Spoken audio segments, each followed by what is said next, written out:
شهاده ال 30% اللي بجد لو استمر الموضوع لاكتر من كده هي هتكون سبب في خراب بيوتنا كلنا. انا عايزك بس تتخيل ان شخص بيعمل محل او مصنع او شركه ايا كان، وعامل دراسه جدوى كويسه وصح ومفيش اي مشكله منها ومخطط، بيكون حاطط في الاهداف بتاعته ان هو يرجع راس المال بتاعه في خلال 4 او 5 سنين، وهو بالنسبه له كده يبقى محقق انجاز كبير كمان وحاجه لا تتخيلها. تخيل بقى البنك هيديك كل الكلام دوت وانت قاعد من غير ما تشتغل واكتر كمان. يعني الامور لو وصلت لاكتر من كده، يعني لو حطيت 100000 في مشروع، لا حطهم في البنك، واللي هتعمله في المشروع هتجيبه من البنك وانت قاعد على الفيس والتيك توك والميك موك وكل حاجه. متخيل احنا هنوصل بالوضع ده لايه؟ طبعا الناس هتقول قيمه الفلوس بتقل، بس هي المشكله مش موضوع قيمه الفلوس، كل حاجه لها حل زي ما بنقول. بس هي فكره ان رفع فايده البنوك بالطرق ديت هتوصلنا لطريق مش كويس. التضخم ما اتعالجش في الفايده بتاعت 25%. الحكومه طرحت شهاده 25% وكانت شهر 22.5%. النتيجه كميه مصانع كتيره بتتقفل، كميه عماله كتيره بقت دلوقتي في البطاله، مفيش شغل مفيش انتاج، الحاجه بتغلى. هل اتعالجت مشكله التضخم بعد الشهاده؟ ما اتعالجتش. طيب هل الناس فلوسها زادت او عرفوا يعملوا شغل جديد يزودوا بيه راس مالهم؟ بالعكس، الناس قعدت في بيوتها. الناس اللي كان بيكسب فلوس كمان ما بقاش عارف يكسب فلوس، ما بقاش عارف يعمل مشروع، بقى بيدور على حد من اللي بيعمل مشاريع عشان يشتغل معاه، ما فيش حد طالب عماله. بالعكس الناس بقت بتصفي، تقفل محلات ومصانع وشركات. طب انا ايه اللي يخليني اجازف براس مالي وانا راس مالي ممكن اجيبه بزياده وانا قاعد ومرتاح؟ ولو هيشتغل اي شغلانه تانية او هيستثمر في اي استثمار تاني، يستثمر في استثمار امن. انا إيه اللي هيتعبني واجيب موظفين واجيب محاسبين وافتح مكان واجر واشتري وابيع واجيب عماله واصرف وحضور وانصراف وجع قلب وضغط خلاص. تخيل ده انا بكلمك في شخص دارس وعامل دراسه جدوى، تخيل بقى شخص ولا دارس ولا عامل مع راس مال ايا يكن راس المال 100000 او 150000 او 200000. اول ما تحكي له القصص دي كلها هيفكر بنفس التفكير. وانا برضه لسه هفتح مشروع وقابل ان هو يكسب او يخسر او، يعني أنا كل ده بكلمك في المكسب. هيعمل كده. تخيل واحد بقى اصلا داخل المشروع واحتمال يكسب او احتمال يخسر، هيفكر في ايه؟ برضه هيفكر في الشهادات. ايا يكن هيفكر في الشهادات. احنا دلوقتي مش بنتكلم في الحرام والحلال، مش موضوعنا ومش انا اللي اتكلم في الموضوع ده، بس انا بتكلم كاقتصاد بلد وحال بلد حاليا. ومش انا اللي افكر، المفروض ده دور البنك المركزي، دور الحكومه يفكر في حلول جذريه للي بيحصل ده. الوضع بقى سيء. انا شخص بدل ما كنت بنتج دلوقتي ما بقتش بنتج. انا شخص كنت بشغل ناس ما بقتش بشغل ناس. في ناس كتيره قعدت في البيت بسبب ان انا وقفت شغلي. كنت بكسب ما بقتش بكسب. وهكذا العمليه دايره وبتلف. لا لازم الانتاج يرجع، لازم الشركات ترجع، لازم الاستثمار يرجع. حتى لو هيقللوا الفايده يخلوها صفر. العمليه تمشي بامور تدريجيه. 30% لا كتير، 25% كتير، 20 كتير، 10 كتير كمان. بس هي الفكره كلها لازم نحرك الانتاج. معظم رواد البنوك هم من اصحاب المعاشات، الناس اللي هي من سن 60 وطالع. الناس دي خلاص عايزه تحط فلوس ويطلع لها هنا على المعاش على قرش تاني يساعدها في المعيشه. هو ده دماغهم، ده ممكن تعمل لهم فئه خاصه كده مع نفسهم ان من سن كذا لكذا ليهم فايده بطرق معينه. بس فتره الشباب الانتاج بتاع لا، الغي موضوع الفوائد. خلينا ننزل نشتغل وفي نفس الوقت حسن سوق العمل، حسن الشغل، حسن الطرق اللي انا اعرف اجيب منها فلوس، قلل الضغط عليا، قلل الضغط عليا من الضرائب، قلل الضغط عليا من الطلبات، من السجل التجاري، من المصاريف المبدئيه، من الدمغات، من البطاقه الضريبيه بالطلبات اللي بتطلب كتيره دي. يعني نعملها بطريقه مقننه تسهل الامور الاستثماريه. انا عايز افتح مشروع، الموضوع يبقى سهل بالنسبه لي، مش لاقي نفسي قاعد شهر ولا شهرين بحضر ورق عشان افتح موضوع او مشروع واحتمال يا لا، ولما اجي اقفله الاقي سواء كسبت او خسرت برضه عليا فلوس وهدفع فلوس. لا طب ما هو مش لصالح الكل، ولا لصالحي ولا لصالح الدوله ولا لصالح اي حد. انا لما الاقي الامور متسهله في الشغل، انا هفكر في الشغل، هفكر في الانتاج، هفكر ان انا انتشر، هفتح فرع واثنين وثلاثه واربعه. واحد بقى بيشوف محلات براندات حاجات مكسره الدنيا في البلد دلوقتي بقى بتقلل الفروع بتاعتها. ودي حاجه كبيره، حاجه كبيره ان تبقى محلات كبيره وهي اللي تفكر ان هي تقلل الفروع بتاعتها او تقلل الضغط بتاعها او المشاريع الجديده بتاعتها تقلل.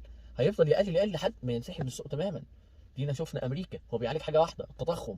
عمل ايه بقى؟ الناتج ايه؟ الناتج قاعد يرفع فيه الفايده. بنوك صغيره كتير قعدت تخسر. البنوك الصغيره دي بمليارات، مش كلام فاضي. يعني تخيل مثلا البنك الاهلي وبنك مصر دلوقتي شغالين، اوب رفعوا الفايده. الضغوط على البنوك بقى، البنوك التانيه مثلا بنك ابو ظبي، بنك اسكندريه، الناس دي الشهادات بتاعتها اقل. إيه اللي هيحصل؟ الناس هتروح ساحبه فلوسها من هنا تحطها في البنك الاهلي. البنوك ده هتروح فين؟ هتروح قافله مفلسه. البنك المركزي طبعا هو اللي المفروض يرد فلوس الناس، الودائع بتاعت الناس. طب البنوك ديت كانت عامله مشاريع جوه البلد، كان عامله استثمار جوه البلد، كان في ناس واخده قروض عربيات وشغاله بيها اوبر وكريم، كانت في ناس واخده قروض وعملوا بيها باصات وبتاع اللي هم شغالين في الطرق والنقل مثلا، اللي هو النقل الجماعي، كانت في ناس واخده قروض وبتاع عامله فيها مصانع وشركات ومحلات وعامله كل حاجه. طب البنك فلس، الناتج هيبقى ايه؟ الحركه هتبقى ايه؟ يا جماعه هو الموضوع لازم نبص له بشكل اعمق شويه. اه لو اتسحبت الفلوس مره واحده من البنوك، البنوك هيحصل ضرب جامد وتحصل مشكله كبيره في البلد. خلي الموضوع يبقى فيه عمليه توازن. يعني مثلا زي ما انا بقول كده، خلينا مثلا نقول الفئه بتاعت من 60 سنه وطالع ديت نفس اصحاب المعاشات، ممكن ندخلهم في القصه دي.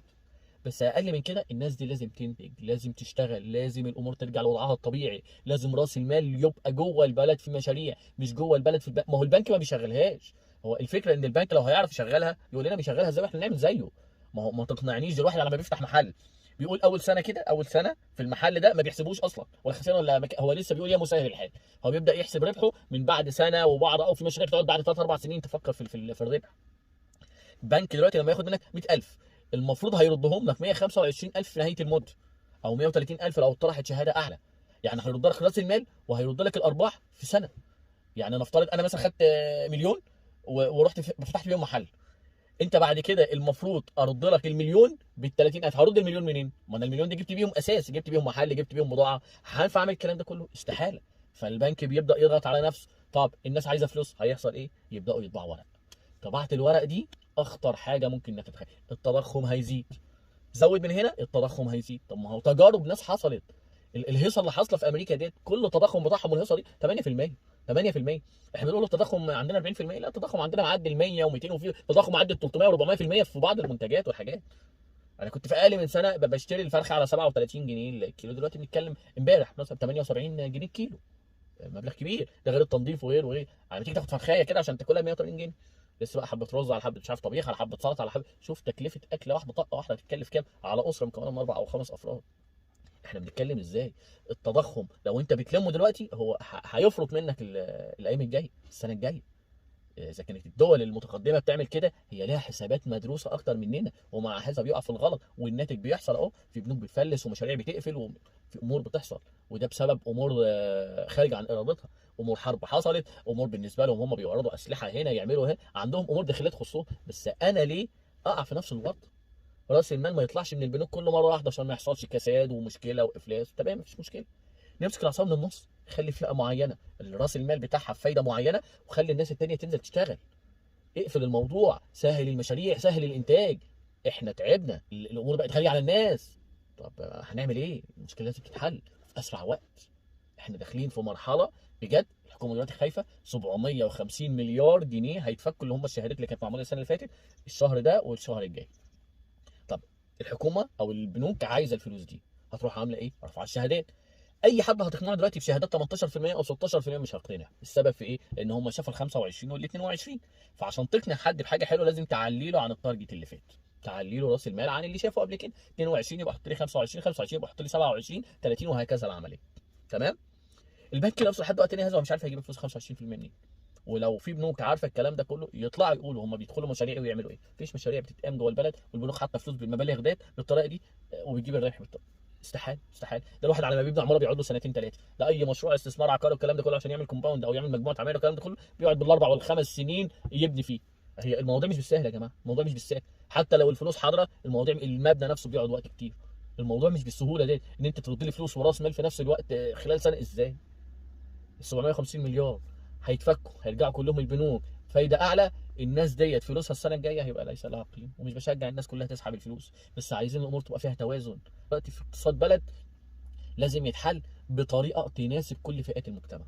في فئه خلاص اشتغلت وانتجت وعملت، دلوقتي عايزه ترتاح، دي شوف لهم طريقه تستثمر بيها فلوسها بحيث الناس دي ما تتعرضش للسرقه والنصب والمستريحين والكلام اللي احنا عارفينه ده. وفي فئه تانية للاسف الشديد لازم ترجع تنتج تاني، لازم تشتغل، لازم تسهل الامور، لازم نرجع القروض اللي هي من غير فايده وفايده كلام فاضي اللي هو 1% و2%. لازم نحرك العمليه تاني اسرع وقت. والله خوفنا على البلد يخلينا نقول اكتر من كده. احنا اصبحنا دلوقتي ما بنخافش على عيالنا اكتر ما بنخاف على البلد. بقينا بنبص على حال البلد اكتر ما بنبص على بيوتنا وعيالنا. احنا بيوتنا وعيالنا محتاجه بنبص على حال البلد تتعدل ولا ما تتعدلش، لان بناء عليه انا حالي هيتعدل او لا. يا جماعه الموضوع وسع وهيوسع. لو استمرينا اكتر من كده ربنا يستر علينا بجد. ربنا يحفظ مصر. رمضان كريم.